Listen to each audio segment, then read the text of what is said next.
Anak ini bernama Umur. Dia masih sangat muda berusia 7 tahun. Hari itu keluarga Umur pergi ke Istanbul untuk mengunjungi kakeknya. Kakeknya sendiri merupakan seorang pensiunan militer. Mereka sudah lama tidak saling bertemu. Saat tiba di sana, Umur masih tertidur ketika tantenya Uftade menyapanya. Di rumah sang kakek juga tinggal paman dan tantenya. Uftade sangat baik pada Umur. Dia diajak berbelanja dan menghabiskan waktu dengan jalan-jalan. Semua itu terasa menyenangkan bagi Umur. Umur juga diajak ke sebuah kafe.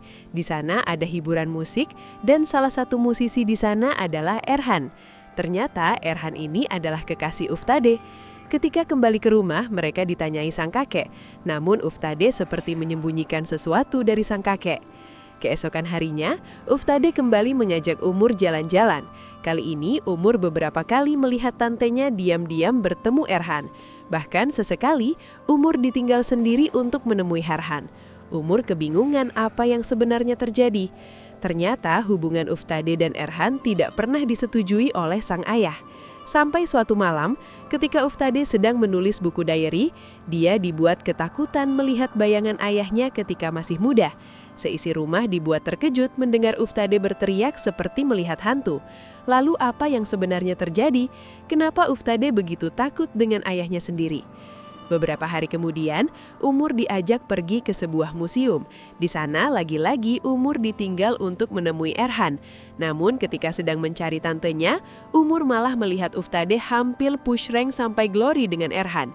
Umur tidak tahu apa yang terjadi, namun yang jelas hal itu akan melekat kuat dalam ingatannya. Uftade pernah meminta Erhan menikahinya dan mengajaknya pergi meninggalkan hidup yang menurutnya membosankan. Namun Erhan ragu dan tidak siap mengambil keputusan. Singkat cerita, Uftade dijodohkan dengan seorang pria yang sama sekali tidak dia cintai. Dari pernikahan itu, mereka dikaruniai seorang anak, namun pernikahan itu pada akhirnya tidak bertahan lama. Setelah bercerai, Uftade kembali tinggal di rumah ayahnya. Tak lama kemudian, keluarga itu mendapat kabar bahwa rumah mereka berada di kawasan penghijauan dan akan dibongkar. Saudara laki-laki Uftade yang pulang dari Jerman mengabarkan bahwa mereka akan pindah ke rumah baru di daerah pantai yang lebih modern. Semua itu difasilitasi oleh seorang pria bernama Sulaiman. Namun kebaikannya ternyata memiliki maksud tersembunyi, yakni ingin menikahi Uftade. Sampai suatu hari, Uftade kembali bertemu dengan Erhan. Namun sayang kali ini Erhan sudah menikah. Mereka tidak mungkin untuk bersama. Namun Uftade masih berharap bisa bersama Erhan. Hal itulah yang membuat sang kakek murka, karena Uftade mencintai suami orang. Di rumah, Sulaiman kembali menyatakan cintanya dan berniat menikahi Uftad, tetapi ia menolaknya. Bahkan Sulaiman ingin mengajaknya push rank sampai glory. Untungnya sang kakek datang tepat waktu. Makin hari pikiran Uftade dipenuhi oleh Erhan. Dia makin cinta padanya dan ingin bersamanya. Perlahan kondisi mental Uftad memburuk. Sang kakek yang melihat perubahan itu justru meluapkan amarahnya pada Uftade. Kabar tentang kondisi Uftad akhirnya sampai ke telinga Umur. Beberapa waktu kemudian, Umur dan ibunya kembali mengunjungi rumah kakek. Umur menyadari perubahan besar pada tantenya. Wajahnya tampak pucat dan tak seceria dulu. Padahal Uftad adalah sosok wanita cantik yang sangat ia kagumi.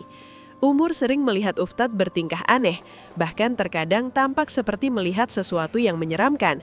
Uftad mengaku melihat sosok ayahnya dalam wujud muda yang ingin memaksanya push rank sampai glory. Tidak ada yang mempercayai ceritanya, kecuali Umur. Anehnya, Umur juga melihat sosok itu. Suatu malam, ia benar-benar menyaksikan sosok tersebut mendekati Uftade dan ingin memaksanya push rank sampai glory. Mungkin trauma masa lalu menjadi penyebab semua itu. Hingga suatu hari, Uftade terlibat keributan dengan ibu Umur. Umur kesal pada tantenya karena dia sempat menyerang ibunya. Sampai suatu malam, Uftade mendengar suara Erhan memanggilnya di jalan. Ia menghampiri suara itu, namun naas sebuah truk melintas dan Uftade meninggal dunia. Bagi Umur, Uftade akan selalu menjadi kenangan yang tak terlupakan. Tantenya adalah wanita terindah yang pernah hadir dalam hidupnya dan ingin dia miliki. Meski kini Umur telah dewasa, ingatan tentang Uftade tetap melekat di benaknya. Sampai akhirnya, film pun selesai.